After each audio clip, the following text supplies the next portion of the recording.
যারা যারা এই পরিস্থিতি হ্যাঁ যারা এই পরিস্থিতি সৃষ্টি করেছে তারাই এই জন্য দায়ী। পরিস্থিতি সৃষ্টি করেছে শিবির। এই যে শিবির জামাত, এটা তো বাস্তবতা। এই শিবির জামাত বাংলাদেশের রাজনীতিতে কি ভূমিকা পালন করছে সেদিকে আমাদের জানা নেই। শিবির জামাতের এত শক্তি আছে, আওয়ামী লীগ চারটা ইলেকশন করলো পর, শিবির জামাতের এত শক্তি আছে, অবশ্যই চারটা ইলেকশন করলো। শিবির জামাতের শক্তি, তারা বিদেশ থেকে পয়সা পাচ্ছে প্রমাণিত, তারা বিদেশ থেকে নির্দেশনা পাচ্ছে প্রমাণিত। পয়সাগুলো দেশ থেকে চলে যাচ্ছে, শিবিরে ফিরে আসতেছে। এগুলো শিবির আবার ফেরত পাচ্ছে। এই জিনিসগুলো তো বাস্তবতা, এগুলো তো প্রমাণিত সত্য কথা।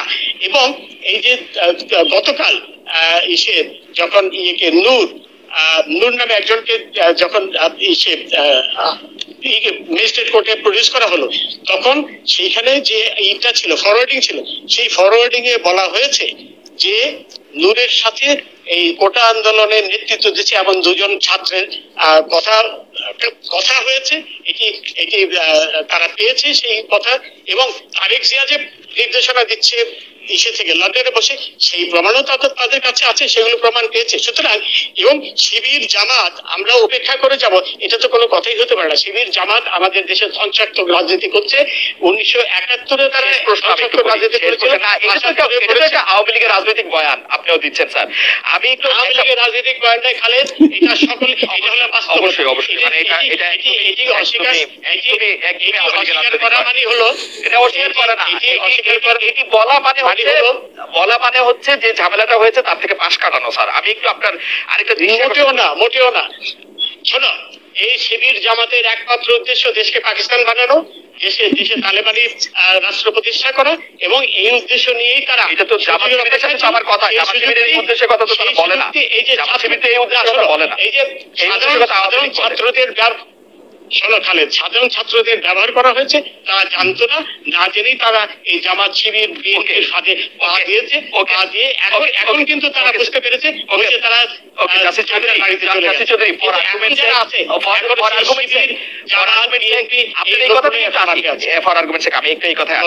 পুলিশ যখন বেগম রোকেয়া বিশ্ববিদ্যালয়ে আবু সাইদকে গুলি করে, তখন পুলিশ জানতো যে আবু সাইদ হচ্ছে জামাত শিবিরের লোক, আন্দোলনকারী না, তাই না? সেটা আমি কি করে বলবো, আমার তো সেই ইনফরমেশন নেই। এখন কথা হলো আপনি মনে করেন পুলিশের গুলি করা ঠিক ছিল? আমি যেহেতু শোনো, সরকার একটি তদন্ত কমিশন করেছে, এবং তদন্ত কমিশনটা কিন্তু সরকারি কর্মকর্তাদের দিয়ে নয়, তদন্ত কমিশন করা হয়েছে একজন হাইকোর্টের একজন মাননীয় বিচারপতির নেতৃত্বে। সেখানে সবকিছু ভেসে আসবে, সেখানে তো আমরা সবই দেখি। উনি তো তদন্ত করবেন না, উনি সরকারি লোকই ওনাকে তদন্ত করতে সাহায্য করছেন, এবং উনি আপনিও খুব ভালো করে জানেন যে মানে এই জুডিশিয়াল কমিশন কিভাবে গঠিত হয়, কিভাবে তারা কাজ করতে পারে। আমি ওই প্রসঙ্গে যেতে চাই না। তাহলে আপনি এই কথা বলছেন যে পুলিশ আসলে ধৈর্য ধরেছিল, এবং পুলিশ করেছিল এই জন্য ঠিক, এই জন্য না পুলিশ না, আমি জেনারেলি বলছি, পুরো প্রেক্ষিতে বলছি। শুরুটা যখন এরা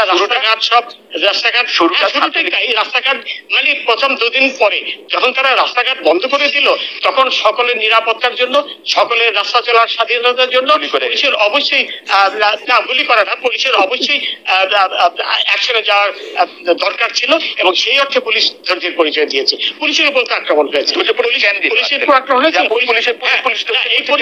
এবং এই জন্য দায়ী তাদেরই ক্ষমা চাইতে হবে যারা এই পরিস্থিতি, যারা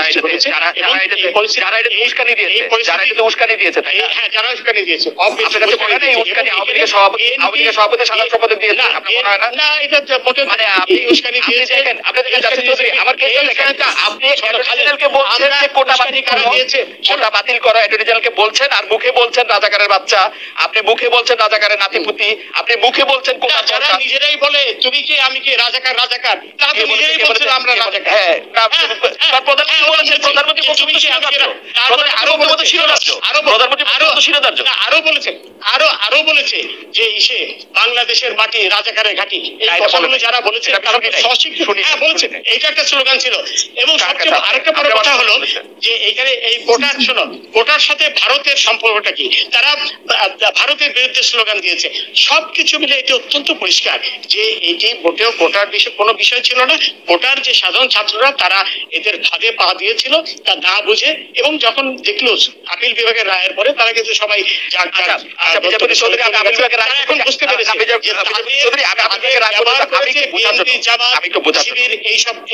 এইসব লোকেরা। বিচারপতি চৌধুরী, আমার একটু বোঝার জন্য যে তাইলে দেখা যাচ্ছে যে সরকার প্রথম থেকেই কোটা বাতিলের পক্ষে ছিল, মানে এবং আন্দোলনের যা চেয়েছিল তাই প্রমাণিত, এটা প্রমাণিত এবং ডকুমেন্টেড।